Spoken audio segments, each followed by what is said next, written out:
This is the Shoulda Bet More podcast, presented by Gold Boys Network. Here's your host, Will Hill.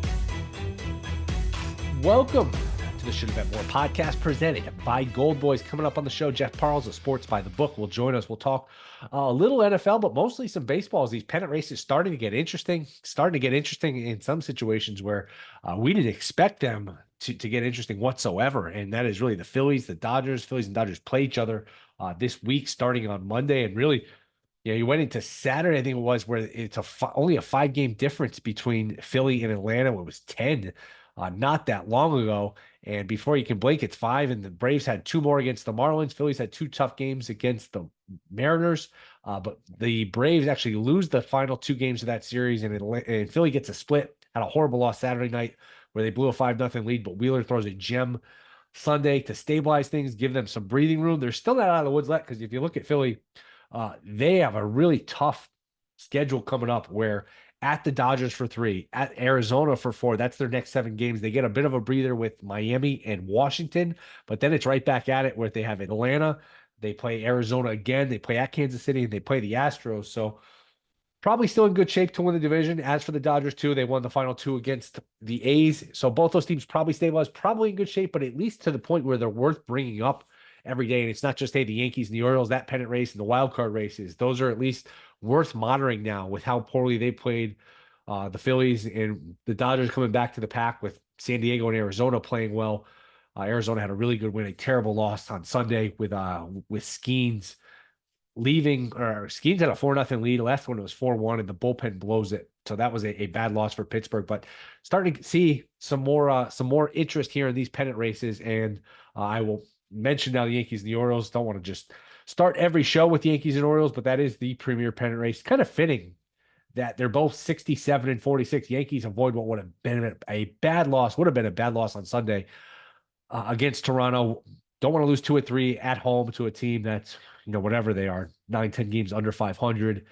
And they trailed early. Cole didn't look sharp. They rallied back. Grisham drops a fly ball that should have easily been caught. And he's a good center fielder. Then they have like a 2-hour delay where, man, maybe if Grisham had caught the ball and Toronto doesn't rally, you win the game without, coming back on the field. And they just called the game, especially on a travel day. But play resumes. Leiter does a good job getting out of trouble. Leiter's giving them some good swing and miss stuff out of the bullpen. He's a huge asset because Holmes is shaky and they need it. But like I said, it's kind of fitting. They're both 67 and 46 because there have been times where the Yankees have played so well and you figure they should be 5 or 6 games up, and they were only a couple games up. And there were times where they were so bad, the Yankees, these last couple of weeks, where they felt like they should have been out of the race. And you look up and you're like, man, they're only 1 or 2 out. Well, now they're dead even.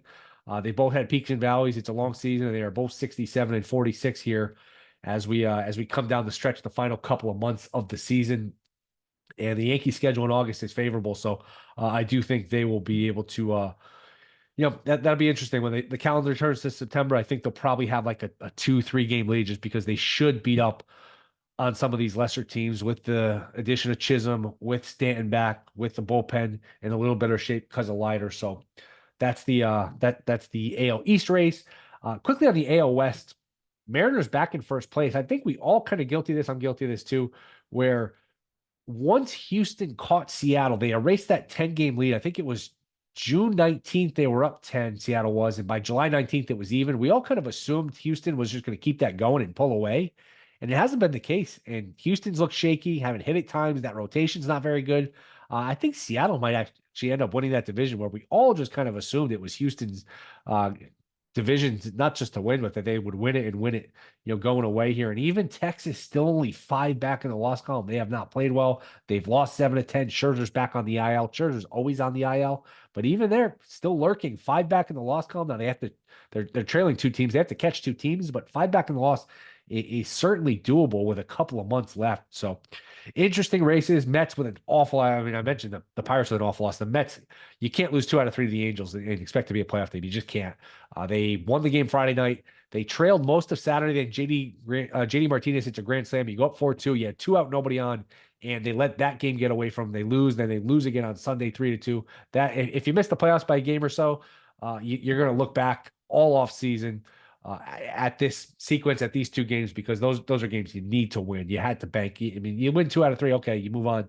You win a road series. You can't lose 2 out of 3. That was a really rough loss for the Mets. Mentioned awful loss for the Pirates, who are now only 1 game over 500. Had a bad series against Arizona. Lose a game with Skeens where you had a big lead. So that is the playoff picture. Wild card races are fascinating. A few of these division races. I mean, look, Yankees and Orioles dead even. Astros and Mariners with a game of each other. These wild card races are great. So I know once football starts, everyone just kind of turns their attention to football and baseball gets lost. But we are going to have some really fun races down the stretch. Speaking of football, I'll have I think Steve Fezzik will be on Wednesday to talk some preseason. The NFL is getting too comfortable calling these preseason games early. I know somebody gets hurt, they call it early. The bad weather in the Hall of Fame game, they call it early. I think they got to do a little more to finish the game. People are betting on these games, and you can say, well, you shouldn't be betting on preseason. That's a whole different conversation. People are paying money to go to these games. You can't just, hey, third quarter, it's raining. I know there's lightning in the area, and maybe it was just unfeasible to finish it. But last year they ended games early because of injuries. This year because of lightning. I think you're just getting a little too comfortable calling these preseason games early. You got to finish the games. But coming up, Jeff Parles will talk some baseball, talk some NFL. That is next. This Shoulda Bet More podcast. All right, we are back, and he is back. He is a fan favorite. You catch him sports by the book. It is Jeff Parles. Jeff, what's up, man? It's been a while. I think a month or so ago, right around 4th of July, I had you on. So good to have you back. How are you? Well, the Mets were just figuring it out again, Will. Yeah, it's good to be back as always, man. We're now we're in the dog days, but that means we're closer to when the real fun starts, man. Absolutely. I want to get to these pennant races because they're good all over the place, and I didn't know how many we'd have, and some that we didn't expect drama in. We might be getting some drama, but quickly on football, we'll start with football first. Have you added anything since last time I talked to you? Any new revelations, new opinions? Not really. I'm gonna start going through a lot of my college stuff and figuring out win totals in the next week. Will actually at the South Point where the studio is. Chris and company put up some conference season win totals, and I thought there were a few numbers that were a little bit off. Actually, my favorite one. This will make my wife, who's a Kansas grad, a little happy. I thought Kansas at 5.5 Big 12 wins was super low. I have them favored in 7 games, maybe even 8. So 5.5, 6, I still thought was good over there. But I'm going to really go through the college stuff. NFL wise, look, my opinions have really kind of stood the same as it's been since the last time we talked. I think the one big thing is that the market, I can't believe I'm saying this, and you'll be surprised by this with talking with me over the last few years. I think the Bills are a little undervalued right now, which is a little odd to say because I thought the market was way too high on them the last few years. I thought that basically them and Cincinnati, the 2 years, the Bengals Super Bowl AFC title game, I thought the market had those two teams flipped. Last year, I thought the Bills were very overrated at the beginning of the year, then kind of came back the other way too much. Now, even with a definite worse roster than they've had, I think the market's come back a little too far in Buffalo. I still think the Jets are winning the division, but the Bills should be more than a touchdown week 1 against Arizona. Like that should be the case. That should be closer to 10 than 7 at this rate for me. Yeah, I had John Jastrzemski on, I think, Friday, and I asked him for like his biggest football take, and I think Bills was his, one of his bigger ones where he said they were same thought process, underrated. It's Allen. He gives you a high floor. Now you wonder one of these years running quarterbacks start to get older. You wonder one of these years he's been healthy, but if he gets popped or something to miss a few games, but look, you could say that about pretty much any team. So yeah, look, we learned that last year. Will we learned that a lot last year? Obviously, with the Jets, with a top 5 defense, only able to win 7 games because of incompetency at the quarterback position. We saw Minnesota when Cousins went out, their season fell apart. I know the little renaissance of Dobbs quickly, but that was short lived. But look, you're right, and we've talked about Allen plenty in the past. I've always thought he's overrated. He's a turnover machine. But the one thing that is a little different with them is that their offense, since Joe Brady took it over from Ken Dorsey, they're much more reliant on the run game. And the fact that he can go with the run game a little bit more than they have, take the ball out of Allen's hands, let him just be a big time playmaker at times, as opposed to, I don't know, just making him make plays 85, 90% of the time, which was what that offense was under Ken Dorsey.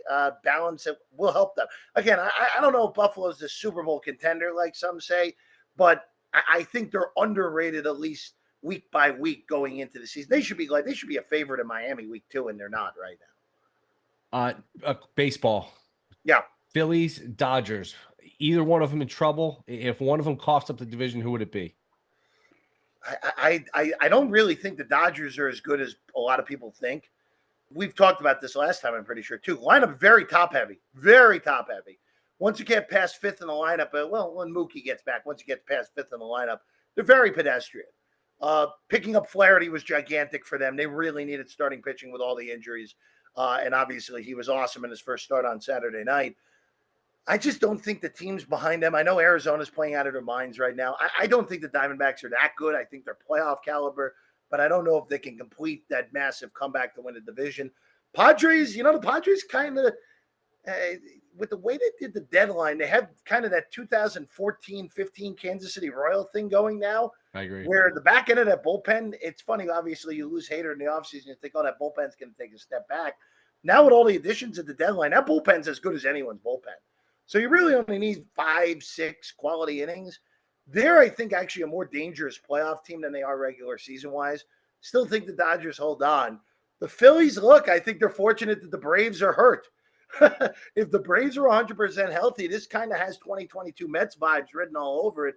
But the Phillies, at least, are having this implosion early enough where they might be able to save themselves later in August, in September. I would actually lean the Phillies are more likely to blow it, even though the Dodgers have the smaller lead at the moment. I just think the Phillies, that kind of feels like an avalanche right now. 6 straight series losses, nothing going right. Their pitching starting to implode. The way they lost on Saturday night was awful. Awful loss, blowing a 5-0 lead to a team that has no offense after giving 10 runs to that team with no offense the night before. I would lean slightly to the Phillies, more likely to blow it than the Dodgers. I don't think either will blow it. But look, I think the Phillies' problems are much larger than the Dodgers, at least from a regular season perspective.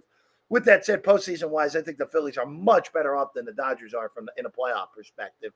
All you got to do is neutralize that top 4 in the Dodger lineup, and you can beat them like we've seen the last 2 years. Any of those divisions worth a bet? And you shop around Braves, you can get high. I see plus 380.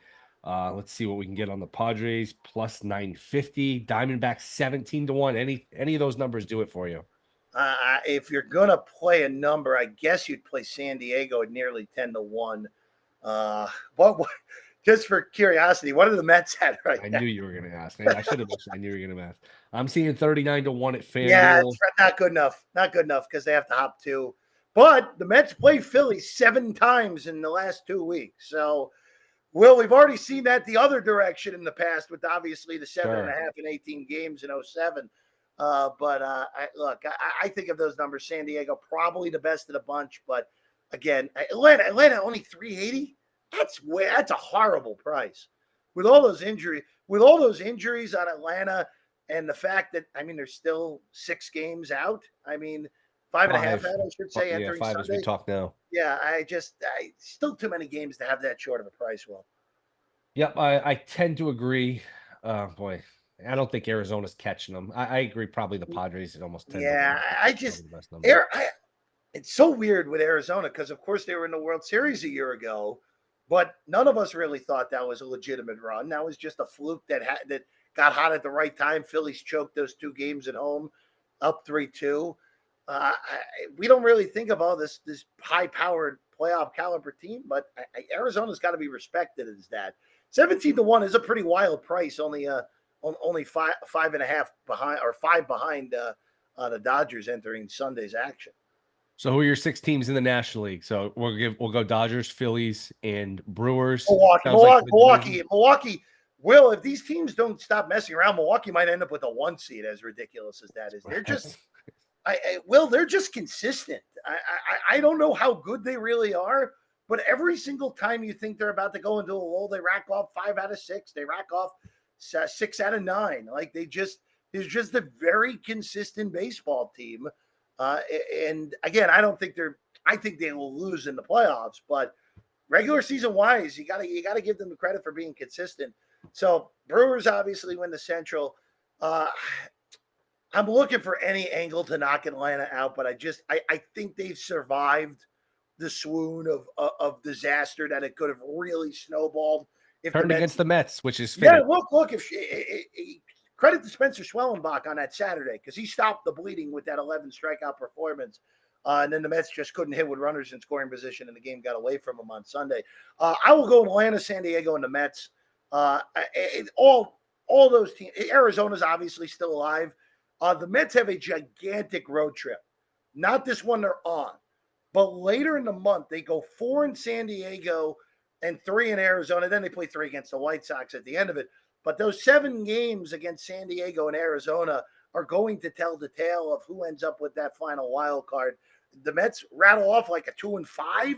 Yeah, then it'll probably be the 2 West teams. But if the Mets play 4 and 3 in those 7 games, I feel confident they'll play well enough through September to get there. Which, if it's those 6, will wide open postseason. Absolutely. Wide open postseason. And even if Arizona's in there instead of one of the 3 I picked, wide open postseason in the NL. American League, it's sort of fitting. Yankees and Orioles. They finally, they had so long where there was 2-3 game difference in terms of games played. Now they're caught up. Same track record, same path, same sort of trajectory. Before I ask you who wins, the Yankees have a soft schedule in August. Who's in first place when the calendar flips to September 1st, and by how many games? Yankees will have the division lead. It'll be less than 3. It'll be Okay. less than 3. I will say this. I've talked about this a lot on our show, Sports by the Book. The Orioles had just such a golden opportunity to build a 5-6 game lead in a division with the Yankees, obviously, will until this run where they found their offense again. The Yankees were so pathetic for 6 weeks, and Baltimore only managed to have a 2.5 game lead when it was all said and done. That's how you don't win a division if you're the Orioles. Where the Yankees, and look, the Phillies are kind of in this circumstance right now, but they had the big lead. Yankees, you watched every game. They were the other than the White Sox, they were the worst team in baseball for 6 weeks. And the fact the Orioles were unable to really not put the division away, but really make it difficult on the Yankees to come back and win a division kind of shows me that the Yankees are going to find a way to win this division. I don't know if they'll hop Cleveland for the 1 seed in the AL, but 2 seed might be good enough to give yourself a real path because I think the Guardians, as good as they've been in the regular season, they are very much vulnerable in a short series. I am not a huge fan of the inexperience in that starting pitching playoff-wise. Their bullpen is excellent. Obviously, they have the best closer in the American League in Class A at the end. And I just don't think that roster is good enough. So Yankees to lead at the end of the month, and I do think the Yankees win the division and will be very much live to make the World Series after all this mess. Yeah, it's interesting because the Yankees up until like the middle of June, you look up and say, how are they only, a couple games up in the division? Then they played so poorly for a while, and it was, how are they only a couple games out? So I guess it just sort of evens out in the wash. But yeah, Baltimore really missed opportunities to put them away. Oh, 100% will. And you absolutely are in a scenario where you just, if you're the Orioles, I think you've actually tweeted this more than a lot of people, where we kind of proclaim the Orioles are this elite team off of last year, where the roster, look, 2025, 2026, they have the best roster on paper going into the season. There's no doubt with all that young talent, especially if they improve the rotation and are able to keep Corbin Burns around. They'll also be healthier in the bullpen. They won't have to deal with the idiocy of Craig Kimbrell at the back end next year once their bullpen's fully healthy again. When the big guy comes back, Bautista, from his injury. Look, they've done too many things, especially in this run where they've allowed the Yankees to hang in. They've done too many things that kind of make me think, hey, this team's still not ready to win at a big clip. They're a clear playoff team, but I don't think they are quite there yet of, hey, they're trustworthy in a playoff circumstance. They're trustworthy in a playoff race. Yeah, I mean, the back end of the rotation is really bad when you're trusting Dean Kramer and Trevor Rogers and all these Trevor things. Rogers is awful now. Awful now, and he was tremendous. I get taking a flyer on him. They gave up the kid Norby, who a lot of people like. So, I mean, they certainly paid a price for him. It was a strange deadline. I'd be curious to get your thoughts on the deadline as well. But Just the other two teams in the American League. So we'll give the Yankees and Orioles a spot. We'll give the Guardians a spot. Well, I guess I'll ask you about the West and then the two wildcard teams. Are we giving it to Houston too quickly? Have we crowned them too quickly? Because I feel like once they erase the 10-game lead so fast, people just said, let's just assume they're going to run and hide with it. But that hasn't happened. Well, there's always something to be said of making your run too soon, right? You run out of gas. I know we use that in basketball a ton, where a Right. team's down 18 and they come back, take the lead with 5 minutes to go, and then they're gassed and lose by 10. I think there is some credence to saying that about the Astros, just because of the way the roster's built. They're old. They're old, all things considered. Well, by baseball standards, they are an older team, and you have to wonder. And again, I don't love the rotation, even with Verlander but coming back at some point. You have to wonder, is there enough left in the tank? Now, I liked Seattle, a weird deadline where they did a few things that didn't make sense, but Randy Arozarena was a gigantic pickup for them because their offense, we know, has been floundering all year. Then Julio's not been the same guy this year as he's been the previous two. But you have to imagine when Julio and J.P. Crawford are able to come off the IL, that offense will look significantly better with a real bat protecting them. And a Arozarena probably hitting third all the way through the rest of the way. I lean Seattle. It's close, but I do lean Seattle because I trust their pitching a lot more. And in the wild cards, look, we've thought for a while that Kansas City would fall off, and it just hasn't happened. And credit to them. If it wasn't for Aaron Judge's ridiculous year, Bobby Witt would win the MVP in the AL. Like, it just Totally Judge is having a year like he did with the 60-plus homers. What are you going to do?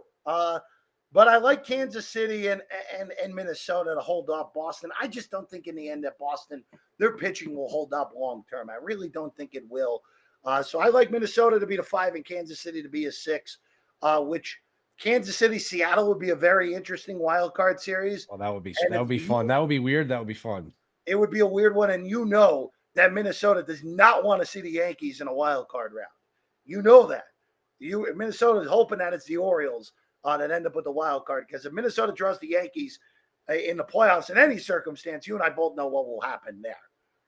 I almost feel like as a Yankee fan, it almost makes me nervous to play the Twins just because the Twins are so due to beat them, and it's such an absurd streak. I look, and I know this will sound weird, but I think you have to give the Yankees a little bit of due here for the fact that it was so bad for 6 weeks. And look, that could have snowballed. And there was a thought in my mind after watching, especially the games against the Mets, where they just looked awful in all 4 of those games against the Mets. It's like, wait a second, this could snowball to the fact of Giancarlo doesn't come back and is unable to hit. If they don't do the right things at the trade deadline, this could snowball and they could just miss the thing altogether. And it's a total fire. Everyone gets fired at the end of the year. But the Jazz trade, I didn't know how it would work. Having a personality like that in that franchise doesn't always work. But he's been awesome, and he's fit right in. I just wonder when that first slump comes, what happens. But Jazz has been everything and plus more that you could have asked for at the deadline for the Yankees. And that might just be enough, especially if the starting pitching holds up enough over the last 2 months. That's the thing, though. The starting pitching, you got to give me one or the other. I wish they would just made one more move. This was a year to go all in with Soto on a 1-year deal, with Judge older, Cole older. The bullpen, Leiter was a good addition, get some swing and misses. They don't have a lot of swing and misses. You can't trust Holmes. And the starting rotation, it's like, all right, you could be shaky in the bullpen if you got a great rotation or a really good rotation, or you could be really good in the rotation or shaky in the. You can't be shaky both of them. And Cortez has not pitched well. Stroman's been awful. I wouldn't give Stroman the ball the next time around. He's been that bad. And the Cole really hasn't been Cole. You just go down the line. Heel's been good. He's stabilized, but Rodon's actually pitched pretty well. I can give him some credit, but that's not a great rotation. It really isn't. Will, I was surprised when it came out that the Yankees bailed on the Flaherty thing at the end. They must really look. Flaherty's a guy who's had a bad injury history. I get it, but he kind of felt like, all right, if they got Jazz and Flaherty at the deadline, that's a great deadline and probably the best deadline of anyone in Major League Baseball. So, look, again, the one good thing, Will, and this is, I don't know, this really feels like this doesn't happen, and I know we're on pace for the first a season without a 100-win team in over a decade. it just feels like this is the year even more so than the last two, where if you just get to the dance, you got a shot because there's no dominant teams. You just got to get hot at the right time at this rate. In both leagues, this works for both leagues at this point, and I don't remember really saying that. Obviously, you ended up with the blow-up bracket in both leagues a year ago. The NL blew up 2 years ago, but you ended up with Chalk winning the World Series 2 years ago with Houston. Last couple quickly. How many wins does it take to win the AL East? How many does the winner have? Where are we at right now? We're at about 60. We're at 66 right now, right? I believe so. Just want to double check that. Yeah, I think so. Yeah, that sounds right, though. Entering 66 entering Sunday, both identical. So we record this 66 and 46. How much more? 96 definitely gets you there, I think. I think 30 more. I think 30 and 20 the rest of the way is good enough. Yeah, I think with the Yankee schedule, they'll probably get there. I think, that August has, I know they play 29, 30 games. August has like 19, 10, 20, 10 written all over it because it's just so much Blue Jays and, they haven't, they're playing the game as we speak, but, Blue Jays, Rangers, White Sox, Nationals, Rockies. I mean, they should be able to make. I will say, Will, I will say again, it all comes back to the Orioles not putting the hammer down when they had an opportunity to. They really could have put this hammer down, had a 4 or 5 game lead right now. And again, I really do think the Yankees end up winning the division. Well, I think they will win the division because when you survive that type of swoon, usually the team that didn't put you away will pay for that. So, and that means the Yankees are alive for the 1 seed in the American League, as ridiculous as that may seem.